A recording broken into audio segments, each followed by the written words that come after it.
Assalamualaikum warahmatullahi wabarakatuh. Pada kesempatan kali ini insya Allah kami dari kelompok 9 akan menjelaskan materi manajemen risiko tentang manajemen risiko dana pensiun dan manajemen risiko lembaga pembiayaan. Untuk materi pertama akan dijelaskan oleh Mbak Choironi. Langsung saja, yang pertama yaitu kita akan membahas tentang bab manajemen risiko dana pensiun. A. Potret dana pensiun di Indonesia.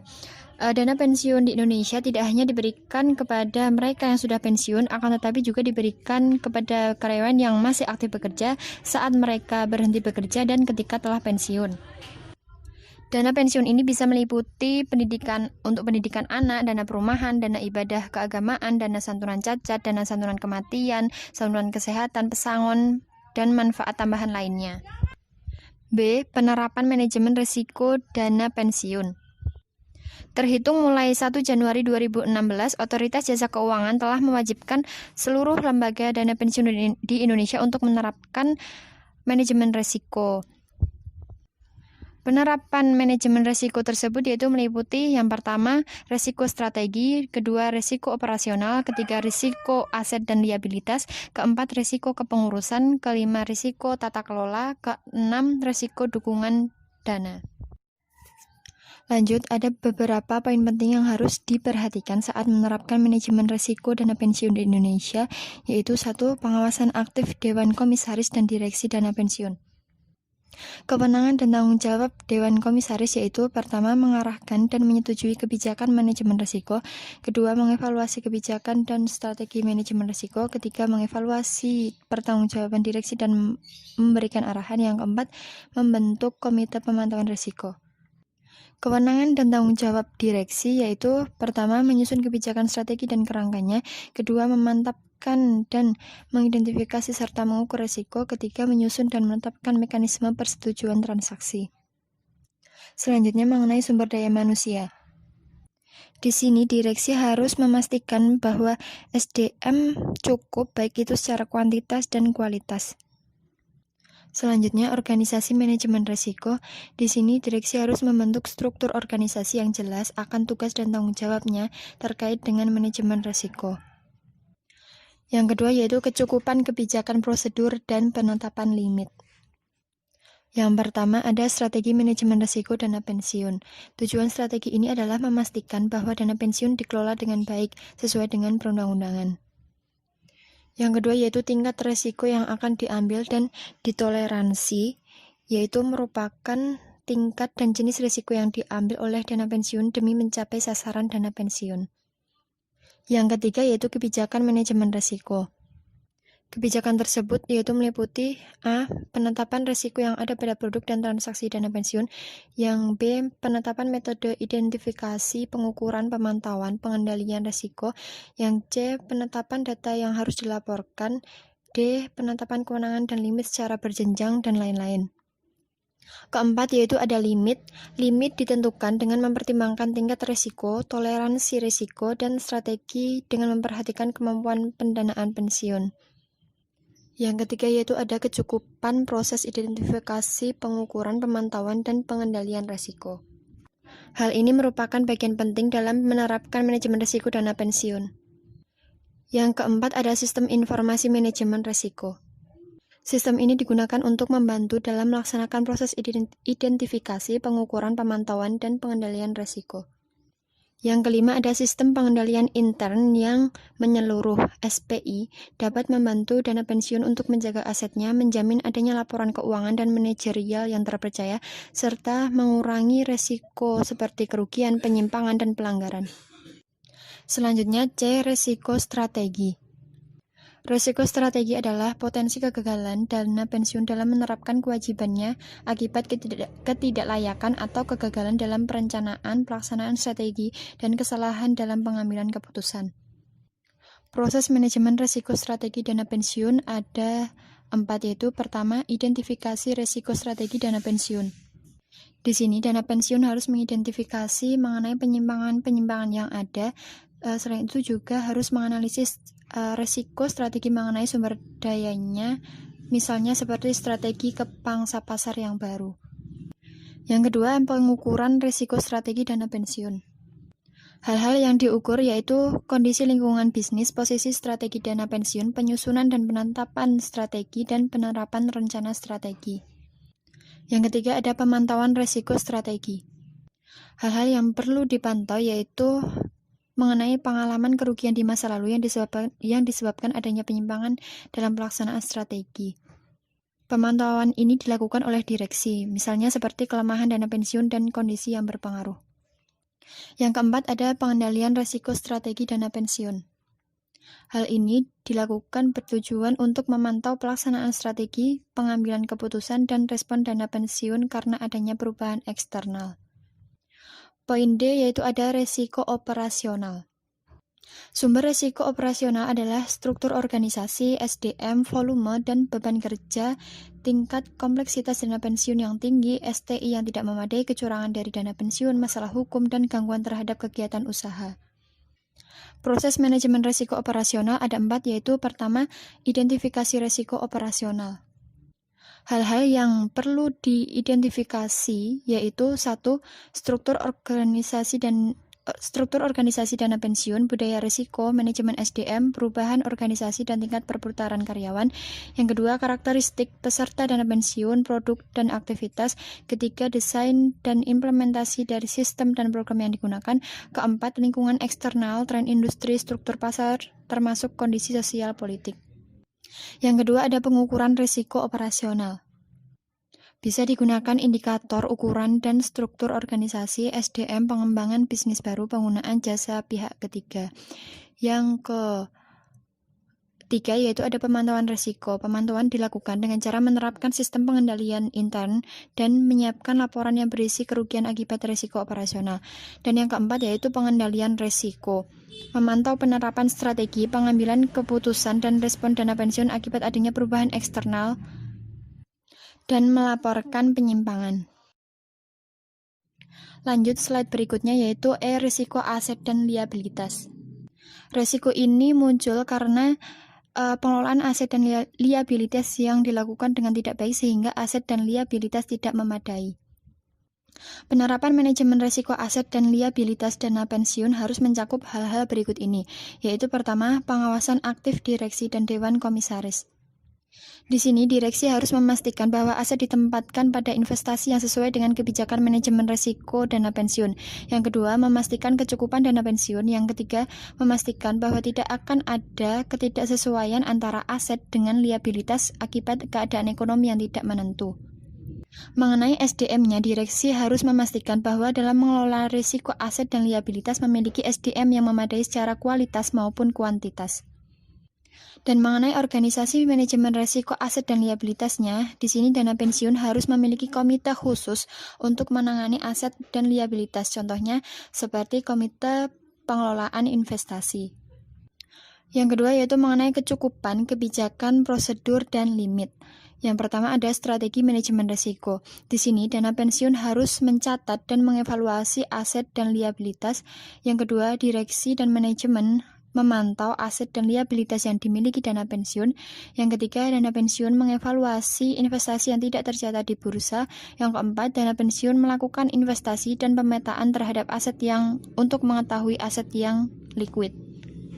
Yang kedua yaitu tingkat risiko yang akan diambil dan toleransi risiko. Tingkat risiko menggambarkan perspektif dana pensiun terhadap risiko aset dan liabilitas, sedangkan toleransi risiko menggambarkan upaya dana pensiun dalam mencapai tujuannya. Lanjut, kebijakan dan prosedur. Dana pensiun harus menerapkan prosedur dalam pemilihan surat berharga seperti apakah terdapat dokumentasi yang jelas, persetujuan atas kebijakan, dan pendekatan untuk pemulihan saham. Dan yang terakhir yaitu limit. Limit di sini berupa jumlah investasi yang dilakukan dana pensiun, perhitungan hasil investasi pada surat berharga jangka panjang, dan cara perhitungan besar kekayaan untuk pendanaan. Yang ketiga, kecukupan proses identifikasi, pengukuran, pemantauan, dan pengendalian risiko. Yang pertama, identifikasi risiko. Di sini dana pensiun harus menganalisis sumber risiko aset, yaitu pengelolaan aset dan liabilitas dana pensiun. Yang kedua, dana pensiun harus mencari tahu pengaruh risiko investasi terhadap risiko aset dan liabilitas. Yang ketiga, dana pensiun harus menghitung aktuaria dengan metode dan asumsi yang tepat. Yang kedua, mengenai pengukuran risiko. Pengukuran risiko dilakukan bisa menggunakan indikator penilaian aset, tujuan investasi, tujuan penggunaan metode, dan asumsi dalam menetapkan kekayaan untuk pendanaan. Selanjutnya, pemantauan risiko, memantau dan melaporkan risiko yang terjadi pada direksi. Selanjutnya, pengendalian risiko. Pengendalian risiko mengacu pada tujuan pengelolaan aset dan liabilitas. Selain itu, dana pensiun juga harus mengevaluasi penerapan strategi investasi. Selanjutnya, sistem informasi manajemen risiko aset dan liabilitas. Sistem informasi yang baik dapat mendukung laporan atas isu risiko pengelolaan aset dan liabilitas. Dan yang terakhir yaitu sistem pengendalian intern menyeluruh. Sistem ini berguna untuk memastikan tingkat respon dana pensiun atas penyimpangan standar yang berlaku secara umum. Lanjut berikutnya yaitu risiko kepengurusan. Risiko kepengurusan adalah risiko kegagalan dana pensiun dalam mencapai tujuan akibat kurang baiknya kualitas pengurus atau pegawai. Sumber risiko di sini bisa berasal dari kesalahan dalam memberhentikan dewan komisaris dan direksi, kualitas dan kemampuan dewan komisaris dan direksi yang tidak sesuai dengan kebutuhan, dan lain-lain. Penerapan manajemen risiko kepengurusan harus mencakup pertama, pengawasan aktif direksi dan dewan komisaris. Kewenangan dan tanggung jawab Dewan Komisaris dan Direksi yaitu pertama, Dekom memastikan manajemen risiko dilakukan secara terintegrasi. Yang kedua, Direksi dan Dekom memastikan bahwa dana pensiun memiliki sistem seleksi internal yang memadai. Yang ketiga, Dekom dan Direksi menginfokan dan mengingatkan pendiri tentang penunjukan dan pemberhentian Dekom dan Direksi. Yang keempat, Direksi memastikan penerapan manajemen risiko berjalan secara efektif. Mengenai organisasi dan manajemen risiko kepengurusan, dengan ini maka akan ada kejelasan dalam tugas dan tanggung jawab Dekom dan Direksi. Yang kedua, kecukupan kebijakan, prosedur, dan penetapan limit. Mengenai strategi manajemen risiko, meliputi penyebab timbulnya risiko, misalnya seperti penunjukan dan pemberhentian Dekom dan Direksi. Strategi ini bisa berupa penelusuran terhadap rekam jejak calon Dekom dan Direksi. Kedua, mengenai kebijakan dan prosedur, dana pensiun harus memiliki kebijakan tertulis untuk syarat-syarat kompetensi atau keahlian bagi Dekom dan Direksi. Yang ketiga, kecukupan proses identifikasi, pengukuran, pemantauan, dan pengendalian. Mengenai identifikasi risiko, dana pensiun harus mencatat kejadian-kejadian yang terkait dengan kepengurusannya. Yang kedua, dana pensiun menilai dokumen untuk penunjukan dan pemberhentian Dekom dan Direksi. Yang ketiga, dana pensiun memakai hasil fit and proper, pengalaman kerja, pendidikan, dan pelatihan, serta perilaku Dekom dan Direksi. Yang selanjutnya mengenai pengukuran risiko, pengukuran di sini dilihat dari prosedur dan legalitas dokumen yang digunakan untuk penunjukan Dekom dan Direksi, komposisi dan proporsi Dekom dan Direksi yang sesuai dengan undang-undang, dan kriteria dan integritas Dekom dan Direksi. Mengenai pemantauan risiko, di sini memantau legalitas dokumen dalam hal penunjukan dan pemberhentian Dekom dan Direksi. Yang kedua, memantau data, jumlah, dan komposisi Dekom dan Direksi dengan cara mengembangkan sistem elektronik. Selanjutnya, mengenai pengendalian risiko, di sini kegiatannya seperti mengurus laporan jika ada tindakan Dekom dan Direksi yang bertentangan dengan peraturan yang berlaku. Yang kedua, mengembangkan standar kriteria calon Dekom dan Direksi. Yang ketiga, memperbaiki kelemahan yang memicu risiko kepengurusan. Poin yang keempat, sistem informasi manajemen risiko. Di sini dana pensiun harus memiliki sistem laporan elektronik yang digunakan untuk melaporkan risiko kepengurusan dan juga harus memiliki sistem peringatan dini untuk memberikan sinyal pada manajemen sehingga dapat dilakukan respon mitigasi terhadap risiko kepengurusan. Poin yang kelima, sistem pengendalian intern menyeluruh. Sistem peninjauan internal membantu evaluasi apakah dana pensiun telah melakukan standar kriteria seleksi yang tepat. Audit internal risiko kepengurusan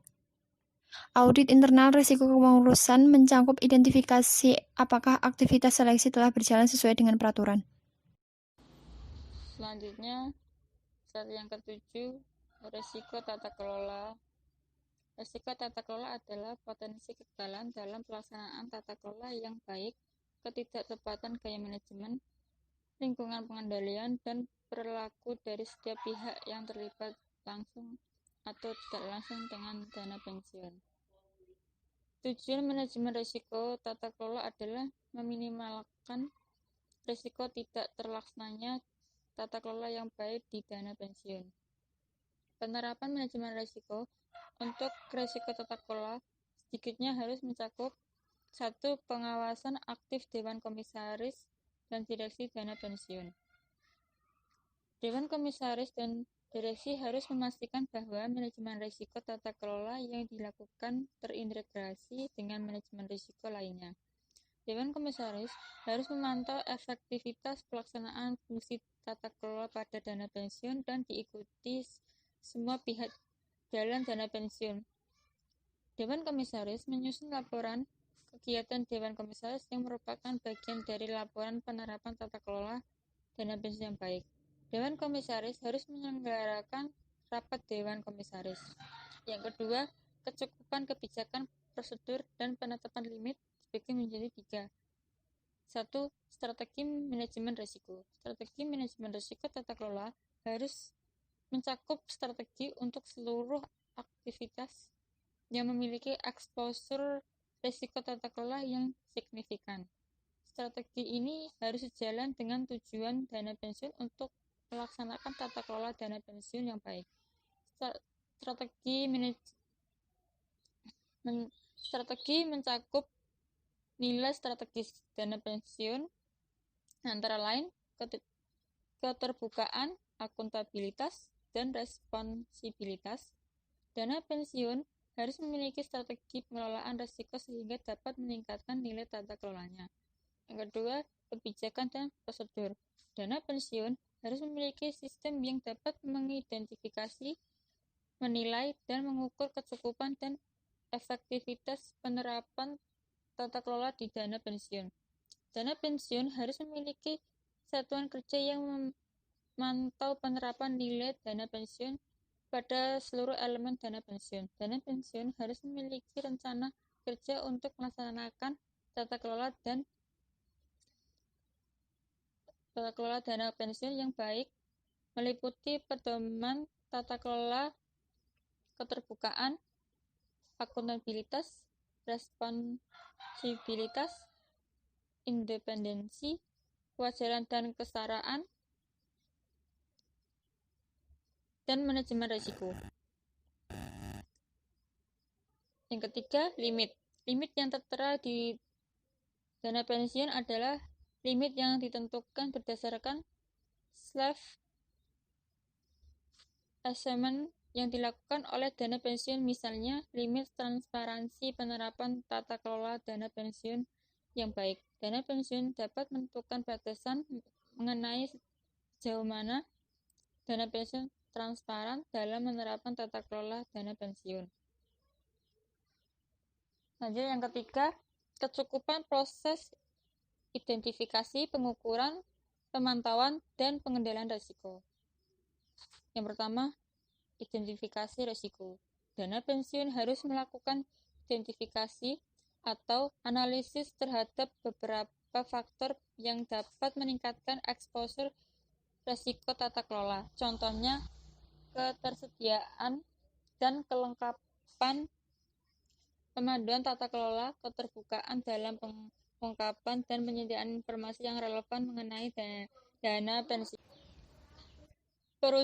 Perubahan gaya manajemen, perubahan pengaruh lingkungan pengendalian, dan perilaku pihak yang terlibat langsung atau tidak langsung dengan dana pensiun, dan adanya intervensi pemegang saham, dewan komisaris, atau pihak lain. Yang kedua, pengukuran risiko tata kelola. Pengukuran dapat memakai indikator kelengkapan pedoman tata kelola yang memadai, prinsip keterbukaan, akuntabilitas, tanggung jawab, independensi, kewajaran dan kesetaraan, serta manajemen risiko dengan baik. Yang ketiga, pemantauan risiko tata kelola. Satu kerja yang satuan kerja yang melaksanakan fungsi pemantauan risiko tata kelola, pemantauan dan pelaporan risiko tata kelola kepada direksi baik sewaktu-waktu maupun berkala. Yang keempat, pengendalian risiko. Dana pensiun harus memastikan bahwa dana pensiun memiliki pedoman tata kelola yang ditetapkan direksi secara formal. Pengendalian dapat dilakukan dengan mitigasikan risiko, kelengkapan pedoman tata kelola, dan transparansi Dewan Komisaris dan Direksi dalam pengambilan keputusan. Selanjutnya yang keempat, sistem informasi manajemen risiko tata kelola. Dana pensiun harus memiliki prosedur reguler dan mekanisme pelapor risiko tata kelola atau kejadian yang menimbulkan risiko tata kelola melalui sistem elektronik termasuk pembahasan dalam manajemen risiko. Dana pensiun harus memiliki mekanisme secara peringatan dini untuk memberikan sinyal pada manajemen sehingga dapat melakukan respon dan mitigasi yang diperlukan. Dana pensiun juga harus memiliki sistem elektronik yang berisi penilaian sendiri atas risiko tata kelola. Yang kelima, sistem pengendalian intern menyeluruh. Dana pensiun harus memiliki sistem pengendalian intern untuk risiko tata kelola guna memastikan tingkat respon dana pensiun terhadap penyimpanan standar yang berlaku umum. Selanjutnya, risiko dukungan dana. Risiko dukungan dana adalah risiko yang muncul akibat ketidakcukupan dana atau modal dana pensiun, termasuk kurangnya akses tambahan dana dalam menghadapi kerugian atau kebutuhan dana yang tidak terduga. Tujuan manajemen risiko ini adalah untuk memastikan bahwa proses manajemen risiko dapat meminimalkan kemungkinan dana pensiun memiliki kemampuan pendanaan yang lemah dan pendanaan yang rendah sehingga dana pensiun tidak dapat menyerap kerugian yang tak terduga.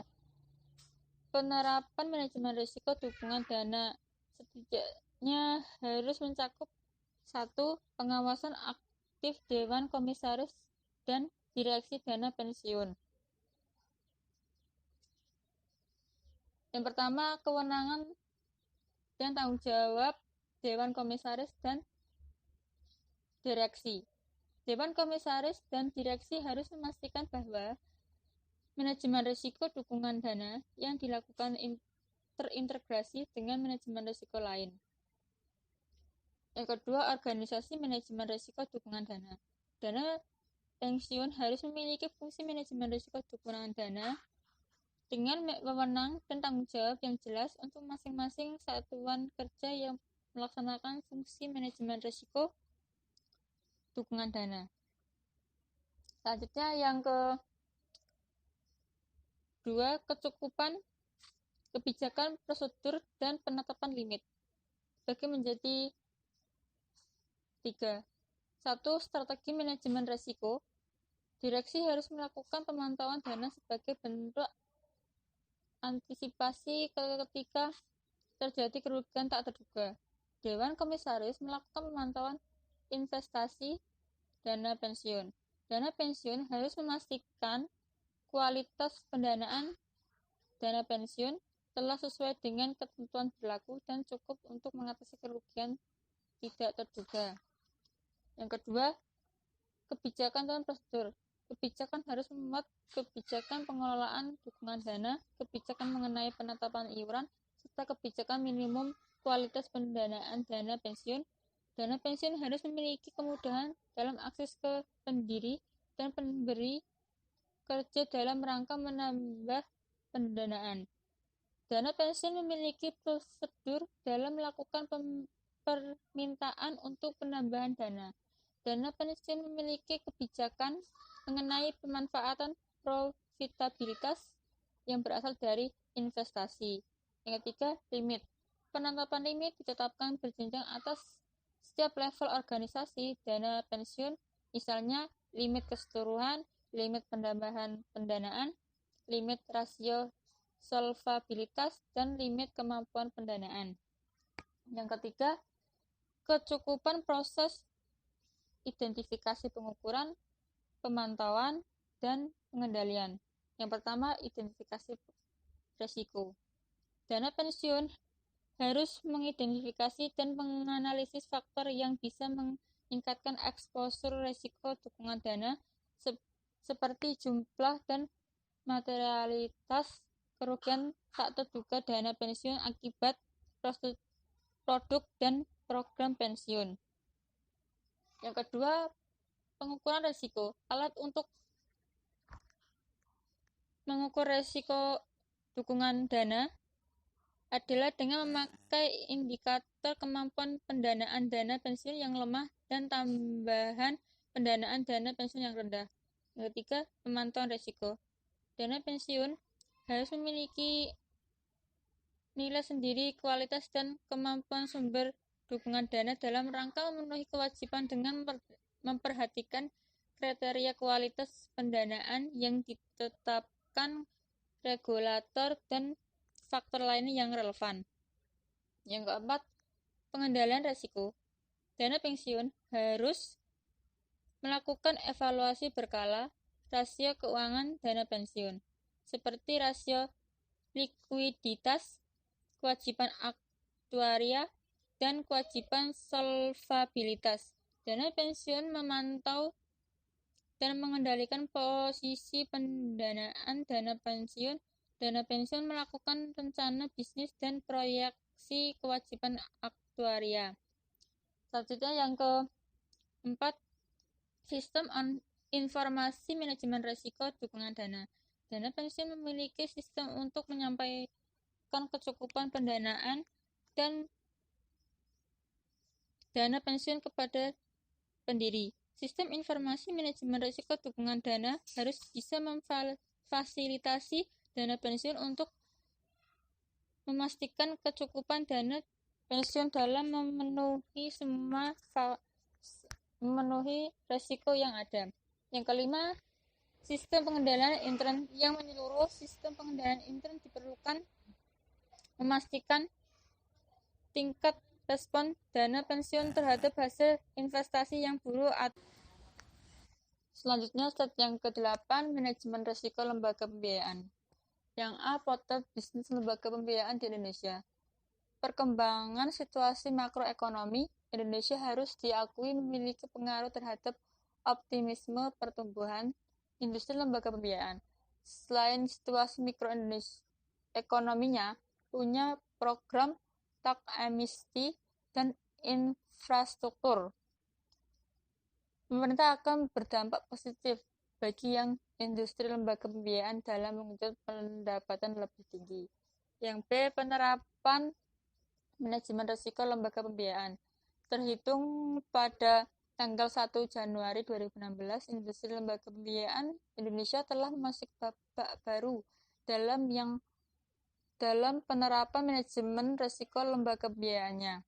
Karena industri lembaga pembiayaan harus mengelola risiko yang harus dihadapinya sesuai dengan penetapan Otoritas Jasa Keuangan dalam Peraturan Otoritas Jasa Keuangan Nomor 1 POJK.05/2015 tanggal 23 Maret 2015 tentang penerapan manajemen risiko bagi lembaga jasa keuangan non-bank LJKNB. Penerapan manajemen risiko lembaga pembiayaan paling sedikit harus mencakup 1. Pengawasan aktif Dewan Komisaris dan Direksi Lembaga Pembiayaan. Yang pertama, kewenangan dan tanggung jawab direksi dan Dewan Komisaris. Wewenang dan tanggung jawab Dewan Komisaris adalah mengarahkan dan menyetujui kebijakan manajemen risiko termasuk strategi dan kerangka manajemen risiko yang ditetapkan sesuai dengan tingkat risiko yang akan diambil dan toleransi risiko lembaga pembiayaan. Wewenang dan tanggung jawab direksi adalah menyusun kebijakan strategi dan kerangka manajemen risiko secara tertulis dan komprehensi. Setelah mendapat persetujuan Dewan Komisaris, maka direksi penetapan kebijakan strategi dan kerangka manajemen risiko. Yang kedua, sumber daya manusia. Dalam rangka penerapan manajemen risiko terkait sumber daya manusia, direksi harus menetapkan kualifikasi sumber daya manusia yang jelas untuk setiap jenjang jabatan serta memastikan kecukupan kuantitas dan kualitas sumber daya manusia yang ada di perusahaan. Yang ketiga, organisasi manajemen risiko. Dalam rangka penerapan manajemen risiko yang efektif, maka direksi harus menetapkan struktur organisasi yang disusun disertai kejelasan tugas dan tanggung jawab secara umum terkait penerapan manajemen risiko. Struktur organisasi harus dirancang untuk memastikan bahwa satuan kerja yang melakukan fungsi pengendalian intern dan satuan kerja fungsi manajemen risiko independen terhadap satuan kerja bisnis lembaga pembiayaan. Selanjutnya, kecukupan kebijakan dan prosedur limit. Penerapan limit dibagi menjadi 4. 1. Strategi manajemen risiko lembaga pembiayaan. Lembaga pembiayaan harus merumuskan strategi manajemen risiko sesuai dengan strategi bisnis secara keseluruhan dengan memperhatikan tingkat risiko yang akan diambil dan toleransi risiko. Yang kedua, tingkat risiko yang akan diambil dalam toleransi risiko. Tingkat risiko yang akan diambil merupakan tingkat dan jenis risiko yang diambil oleh lembaga pembiayaan dalam mencapai sasaran perusahaan.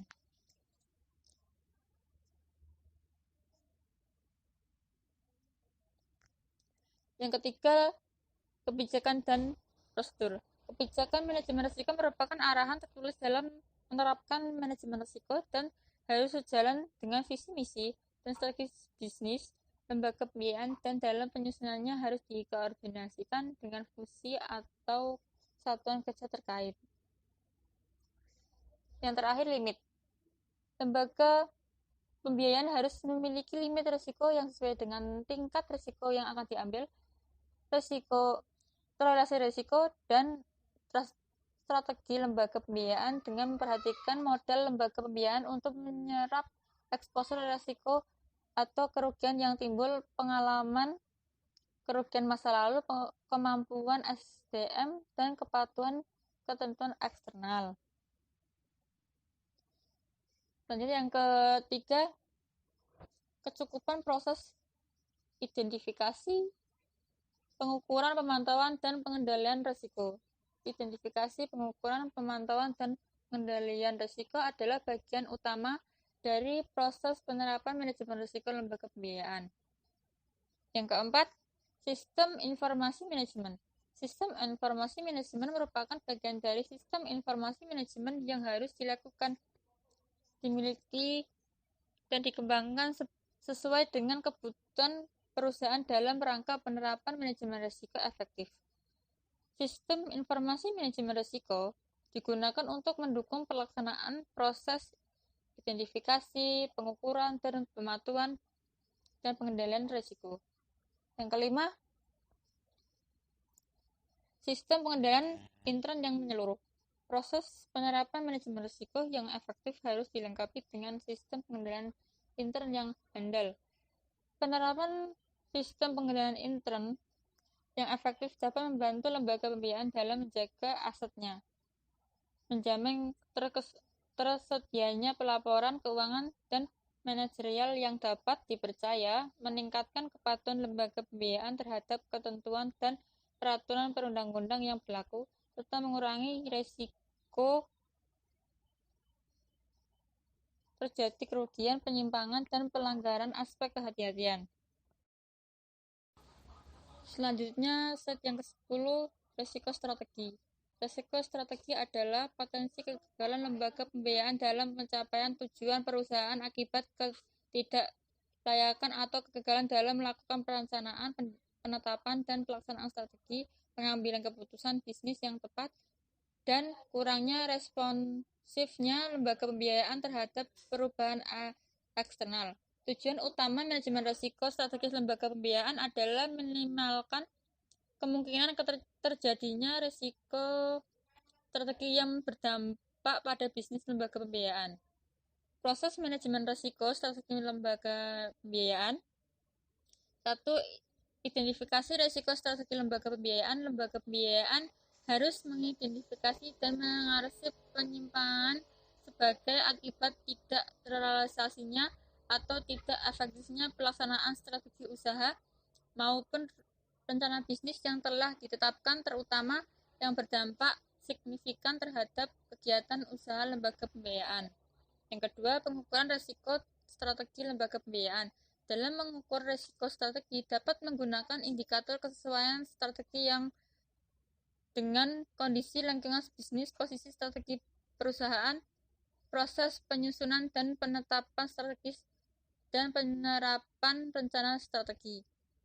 Ketiga, pemantauan risiko strategi. Lembaga pembiayaan harus memantau pengembangan implementasi strategi secara berkala. Pemantauan memperhatikan pengalaman kerugian di masa lalu yang disebabkan risiko strategi atau penyimpangan pelaksanaan secara strategi. Yang keempat, pengendalian risiko strategi lembaga pembiayaan. Lembaga pembiayaan harus memiliki sistem dan pengendalian untuk memantau pelaksanaan strategi, pengambilan keputusan bisnis, dan respon perusahaan terhadap perubahan eksternal untuk memastikan bahwa risiko yang diambil masih dalam batas toleransi dan melaporkan penyimpangan yang signifikan kepada direksi. Materi selanjutnya akan dijelaskan pada Mbak Galda. Yang selanjutnya yaitu adalah risiko operasional dalam lembaga pembiayaan. Jadi risiko operasional adalah potensi kegagalan lembaga pembiayaan akibat ketidaklayakan atau kegagalan proses internal manusia, sistem teknologi informasi, dan atau kejadian dari luar lingkungan perusahaan. Tujuan utama manajemen risiko operasional adalah meminimalkan kemungkinan dampak negatif akibat ketidaklayakan atau kegagalan proses internal manusia, sistem teknologi informasi, dan atau adanya kejadian yang berasal dari lingkungan perusahaan. Nah, dalam proses manajemen risiko operasional terdapat 4 tahap. Tahap yang pertama itu adalah identifikasi risiko operasional. Jadi, sebuah perusahaan itu harus mampu mengidentifikasi parameter yang mempengaruhi risiko operasional. Selain itu juga harus mengembangkan basis data yang mengenai jenis dan dampak kerugian. Tahap yang kedua yaitu adalah pengukuran risiko operasional. Dalam mengukur risiko operasional bisa digunakan indikator ukuran dan struktur organisasi, sumber daya manusia, pengembangan bisnis baru, dan penggunaan jasa pihak ketiga. Tahap yang ketiga yaitu adalah pemantauan risiko. Nah, dalam pemantauan ini perusahaan melakukan peninjauan secara berkala terhadap faktor penyebab timbulnya risiko operasional. Tahap yang keempat yaitu adalah pengendalian risiko. Jadi perusahaan itu harus mengembangkan program untuk memitigasi risiko operasional, antara lain seperti pengamanan proses teknologi informasi dan pengalih-dayaan pada sebagian kegiatan operasional perusahaan. Selanjutnya adalah risiko aset dan liabilitas. Risiko aset dan liabilitas adalah risiko yang terjadi karena adanya potensi kegagalan dalam pengelolaan aset dan pengelolaan liabilitas perusahaan yang menimbulkan kekurangan dana dalam pemenuhan kewajiban lembaga pembiayaan. Risiko ini bersumber dari pengelolaan aset dan liabilitas yang dilakukan dengan tidak baik, sehingga kesesuaian aset dan liabilitas tidak memadai. Tujuan manajemen risiko aset dan liabilitas adalah memastikan lembaga pembiayaan mengelola aset dan liabilitasnya dengan baik sehingga tidak menimbulkan kekurangan dana dalam pemenuhan kewajiban lembaga pembiayaan. Terdapat 5 tahap dalam proses penerapan manajemen risiko aset dan liabilitas. Yang pertama adalah pengawasan aktif Dewan Komisaris dan Direksi Lembaga Pembiayaan.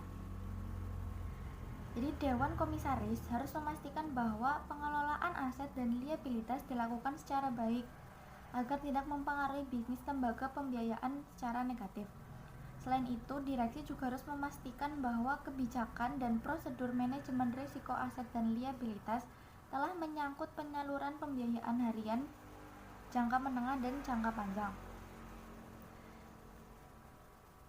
Direksi lembaga pembiayaan juga harus memastikan bahwa setiap fungsi yang bertanggung jawab dalam pengelolaan risiko aset dan liabilitas memiliki sumber daya manusia dengan kompetensi yang memadai.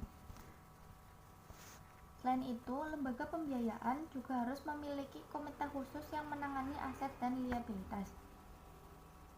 Tahap yang kedua yaitu adalah kecukupan kebijakan, prosedur, dan limit. Lembaga pembiayaan harus memiliki strategi manajemen risiko. Lembaga pembiayaan melakukan penilaian terhadap eksposur aset dan eksposur liabilitas yang mempunyai risiko suku bunga dan nilai tukar yang akan berguna untuk mengetahui aset yang lebih liquid dari liabilitas.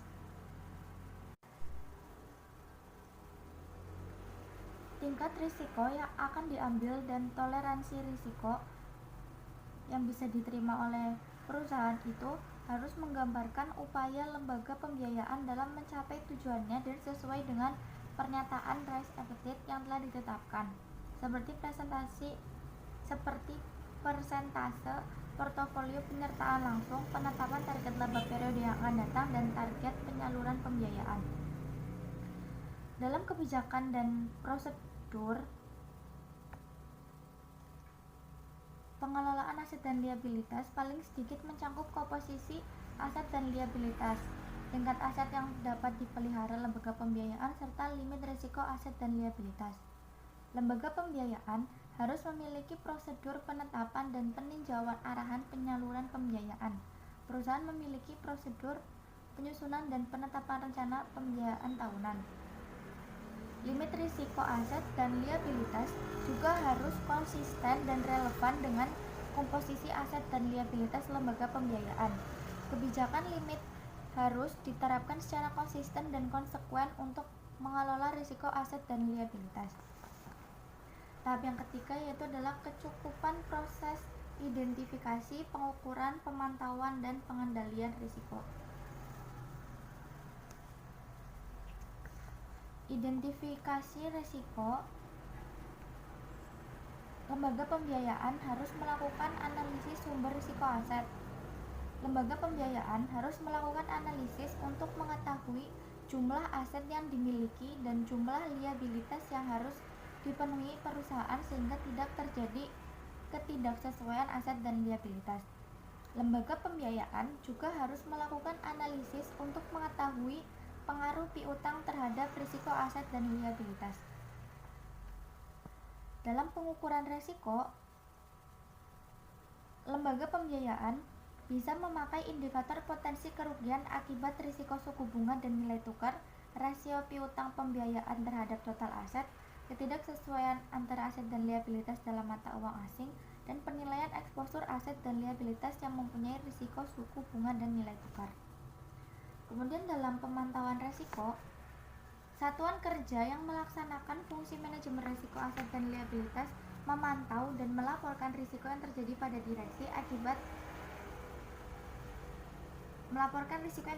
direksi baik sewaktu-waktu maupun berkala. Dalam pengendalian risiko dilakukan lembaga pembiayaan melalui kepedulian direksi akan tujuan pengelolaan aset dan liabilitas, pemantauan pengelolaan aset dan liabilitas dari sisi aktuaria dan penetapan tujuan. Direksi juga harus memiliki kepedulian yang tinggi terhadap tujuan pengelolaan aset dan liabilitas.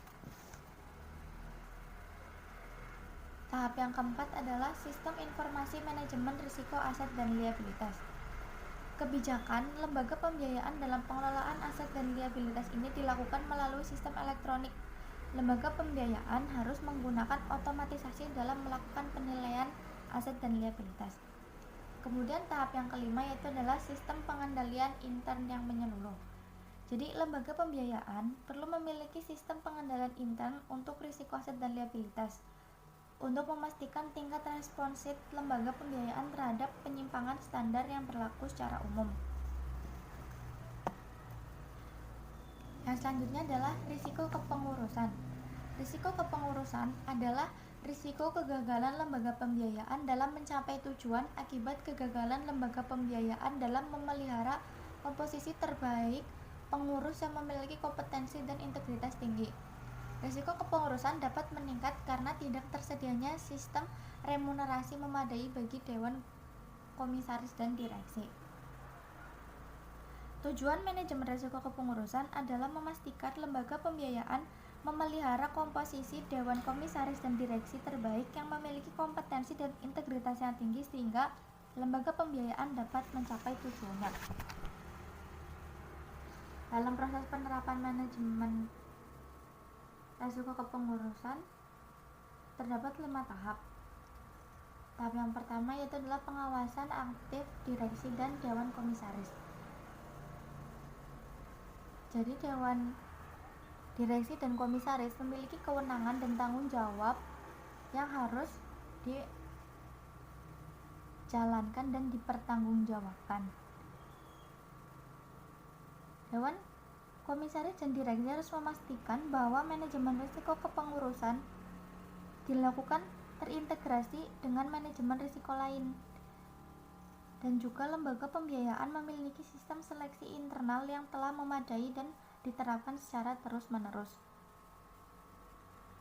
Tahap yang selanjutnya dalam organisasi dan manajemen risiko kepengurusan.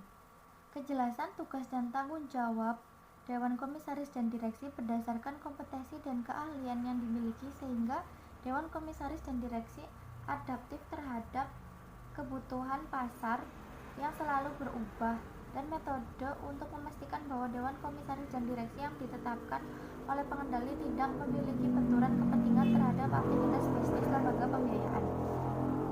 Tahap yang kedua adalah kecukupan kebijakan, prosedur, dan penetapan limit. Dalam strategi manajemen risiko kepengurusan harus memiliki kemampuan untuk meminimalkan kemungkinan munculnya risiko kepengurusan. Nah, dalam kebijakan dan prosedur, lembaga pembiayaan harus memiliki standar dan kriteria tertentu dalam mengajukan nama dan seleksi calon dewan komisaris atau direksi ke pemegang saham. Lembaga pembiayaan juga harus memiliki prosedur mengenai dokumen penunjukan dewan komisaris atau direksi yang sesuai perundangan. Tahap yang ketiga adalah kecukupan proses identifikasi, pengukuran, pemantauan, dan pengendalian. Dalam identifikasi risiko, lembaga pembiayaan harus mencatat dan mengarsip setiap kejadian yang terkait dengan risiko kepengurusannya. Lembaga pembiayaan menilai prosedur dan legalitas dokumen terkait penunjukan dan pemberhentian dewan komisaris atau direksi untuk mengidentifikasi kemungkinan terjadinya risiko kepengurusan. Lembaga pembiayaan memakai hasil fit and proper pengalaman kerja, pendidikan dan pelatihan serta perilaku dewan komisaris dan direksi untuk mengidentifikasi kemungkinan terjadinya risiko kepengurusan. Dalam pengukuran risiko memakai penetapan prosedur dan legalitas dokumen terkait penunjukan dewan komisaris atau direksi, kepemilikan komposisi dan proporsi dewan komisaris atau direksi yang sesuai dengan ketentuan perundangan yang berlaku dan adanya penetapan kriteria atas kompetensi dan integritas yang baik bagi komisaris atau direksi. Dalam pemantauan risiko, lembaga pembiayaan melakukan pemantauan legalitas dokumentasi, penunjukan, dan pemberhentian dewan komisaris atau direksi melalui satuan kerja tertentu. Lembaga pembiayaan mengembangkan sistem elektronik untuk mengawasi keseluruhan data Dewan Komisaris dan Direksi. Lembaga pembiayaan dapat bekerja sama dengan pihak ketiga dalam memantau kepemimpinan, kompetensi, dan integritas Dewan Komisaris dan Direksi. Dalam pengendalian risiko, lembaga pembiayaan harus mengembangkan pedoman kriteria calon Dewan Komisaris atau Direksi, serta pedoman mengenai proses penunjukan, pergantian, dan pemberhentian Dewan Komisaris atau Direksi. Tahap yang keempat yaitu adalah sistem informasi manajemen risiko. Jadi lembaga pembiayaan harus memiliki prosedur reguler dan mekanisme pelaporan risiko kepengurusan atau kejadian yang menimbulkan risiko kepengurusan melalui sistem elektronik. Lembaga pembiayaan harus memiliki mekanisme sistem peringatan dini untuk memberikan sinyal pada manajemen sehingga dapat melakukan respon dan mitigasi yang diperlukan. Tahap yang kelima adalah sistem pengendalian inter menyeluruh. Jadi lembaga pembiayaan harus memiliki sistem kaji ulang yang independen dan berkelanjutan terhadap efektivitas penerapan manajemen risiko kepengurusan. Selain itu juga harus memiliki sistem pelaporan yang efisien dan efektif untuk menyediakan informasi memadai kepada Dewan Komisaris dan Direksi serta Komite Audit. Yang selanjutnya adalah risiko tata kelola. Risiko tata kelola adalah potensi kegagalan dalam pelaksanaan tata kelola yang baik, ketidaktepatan gaya manajemen, lingkungan pengendalian, dan perilaku dari setiap pihak yang terlibat langsung atau tidak langsung dengan perusahaan. Sumber risiko tata kelola adalah karena pedoman tata kelola yang dimiliki lembaga pembiayaan tidak memadai. Penerapan manajemen risiko tata kelola ada 5 tahap juga. Yang pertama itu adalah pengawasan aktif Dewan Komisaris dan Direksi. Dalam hal ini, Dewan Komisaris harus memantau efektivitas pelaksanaan fungsi tata kelola pada lembaga pembiayaan dan diikuti semua pihak. Dewan Komisaris dan Direksi juga harus memastikan lembaga pembiayaan memiliki kode etik sebagai pedoman perilaku etis Dewan Komisaris, Direksi, dan karyawan.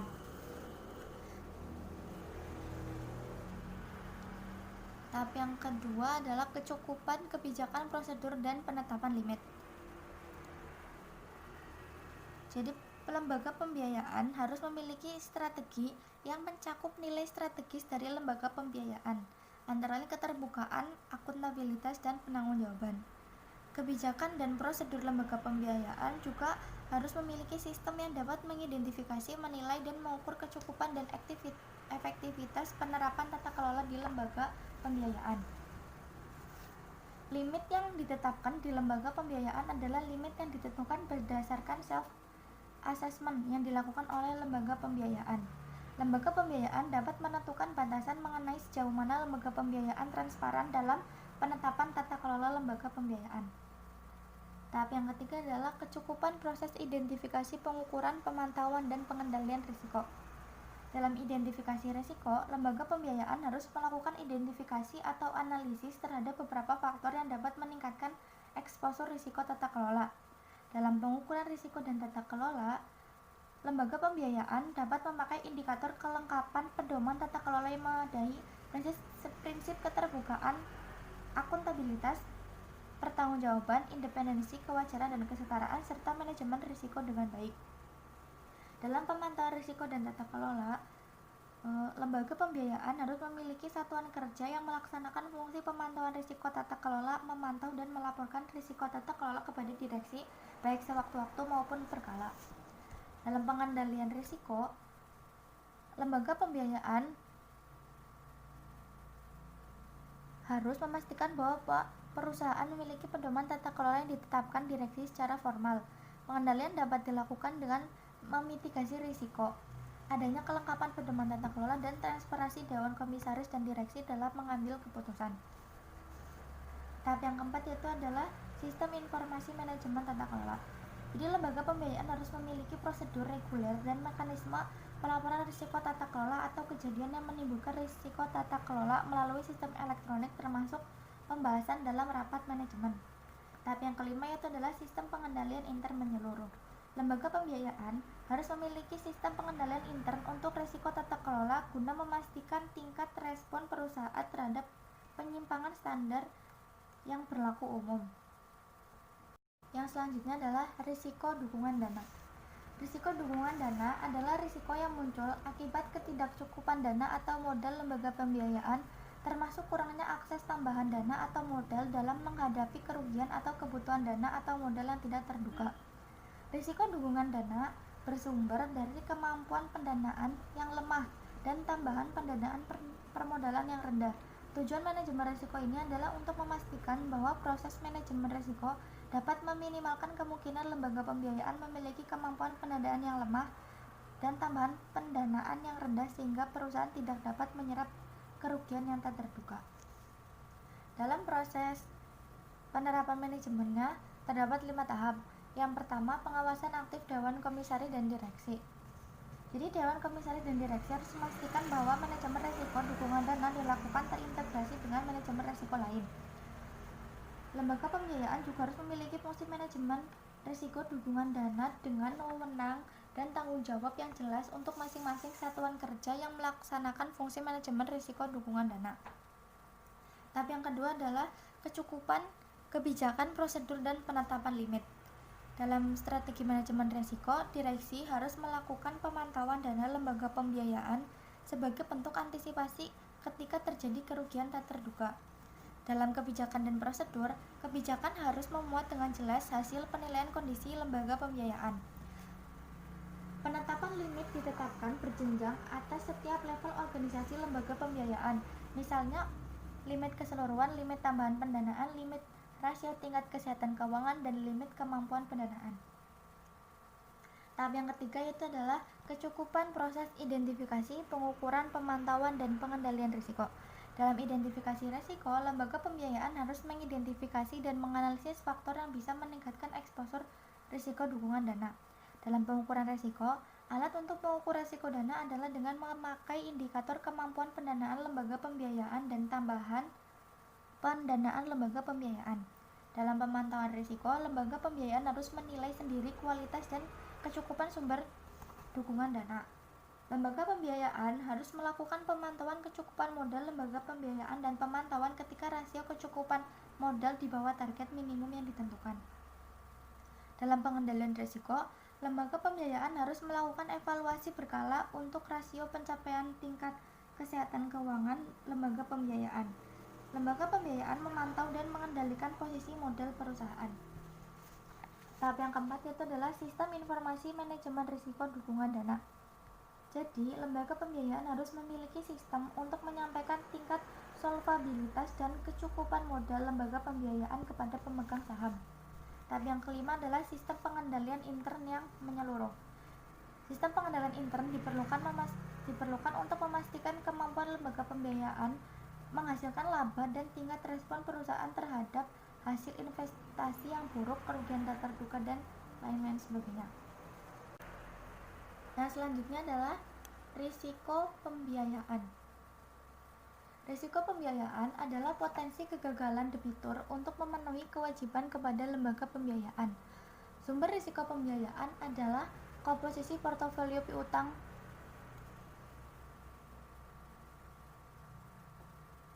Sumber risiko pembiayaan adalah komposisi portofolio piutang pembiayaan dan tingkat konsentrasi yang tinggi, strategi penyaluran pembiayaan tidak memadai, kualitas piutang rendah, kecukupan pendanaan tidak memadai, dan adanya faktor eksternal debitur. Dalam proses manajemennya terdapat 3 tahap. Tahap yang pertama yaitu adalah kecukupan proses identifikasi, pengukuran, pemantauan, dan pengendalian risiko.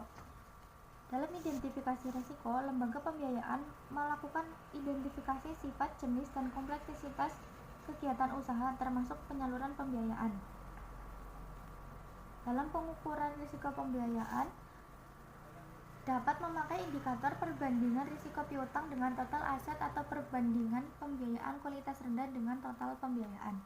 Dalam pemantauan risiko, satuan kerja yang melaksanakan fungsi pemantauan risiko pembiayaan memantau dan melaporkan risiko lembaga pembiayaan kepada Dewan Direksi sewaktu-waktu pada saat terjadinya risiko lembaga pembiayaan maupun secara berkala.